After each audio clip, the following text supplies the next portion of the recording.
안녕하세요. 제임스입니다. 이제는 100세 시대를 넘어서 그 이상도 살 수 있는 시대가 다가왔습니다.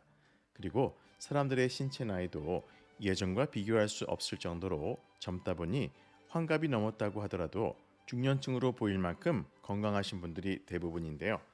예전에는 퇴직 나이가 60세였지만 65세가 넘도록 일하는 것이 어느 때보다 자연스러워졌습니다.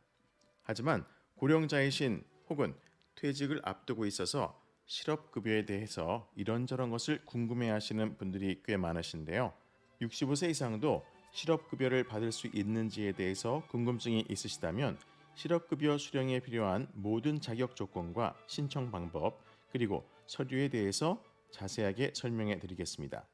우선 실업급여란 고용보험에 가입해 있던 근로자가 원하지 않는 이유로 실직해서 재취업을 해야 하는 활동 기간 동안 생활의 안정을 위해서 소정의 급여를 국가에서 책임지고 지급하는 제도를 의미하는데요.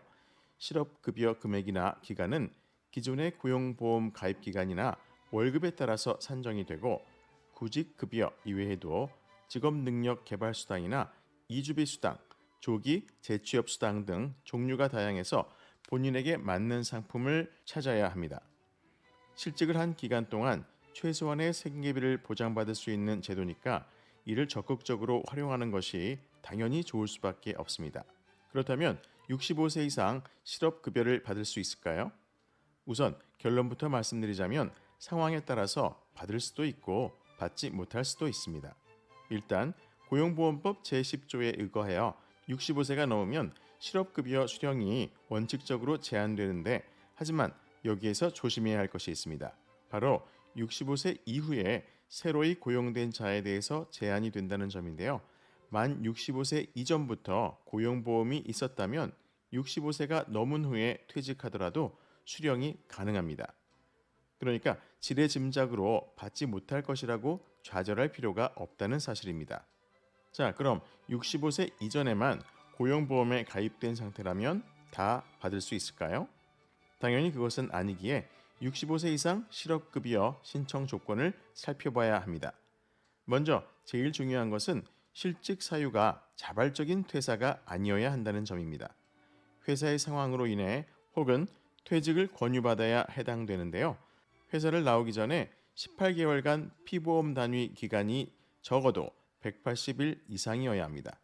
여기에서 피보험 단위 기간이란 말을 풀어서 이야기하자면 급여 신청 당시 재직 중인 회사의 고용보험 자격 취득일부터 자격 상실일까지의 기간을 말합니다.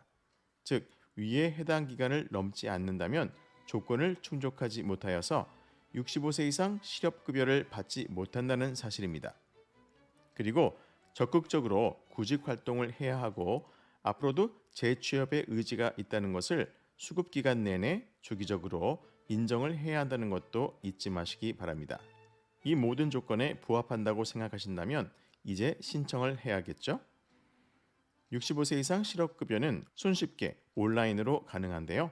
고용보험 사이트에 접속해서 로그인을 하고 실업급여 신청 메뉴를 선택해 서류를 업로드하고 신청서를 작성하면 완료가 됩니다. 하지만 아무래도 나이가 들어서 컴퓨터 사용이 어렵다고 생각하시는 분들은 가까운 고용센터를 방문하시는 것을 추천해 드립니다. 거주하시는 곳에서 가까운 고용센터를 방문해서 65세 이상 실업급여에 대한 문의를 하면 안내를 받아보실 수가 있는데요.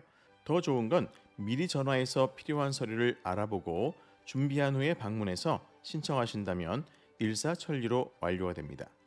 기본적으로 필요한 서류는 신분증과 고용보험 가입 증명서 그리고 이력서가 필요한데요. 이력서는 구직 활동을 증명하는 서류라고 생각하시면 되겠습니다.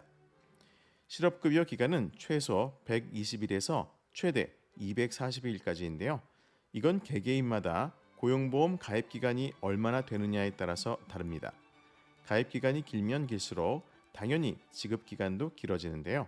여기에 지급 금액은 보통 퇴직 전 받는 금액의 50%를 기준으로 평균 임금이 지급되는데 상한액과 하한액이 정해져 있다 보니까 이에 대한 부분은 고용센터에 직접 문의하시는 것을 추천드립니다.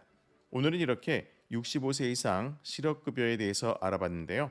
무조건 지급되지 않는다고 생각하시지 마시고 여러 가지 조건들을 확인해 보고 내가 여기에 해당된다면 편안하게 받을 수 있는 나라의 지원금이니 포기하지 마시고 꼭 신청해 보시기를 바랍니다. 그리고 신청해 보신 경험이 있으신 분이라면 여러 가지 팁들을 댓글로 공유해 주시면 감사하겠습니다. 오늘도 함께 해주셔서 너무나도 감사드리고요. 오늘도 늘 행복하세요. 안녕히 계세요.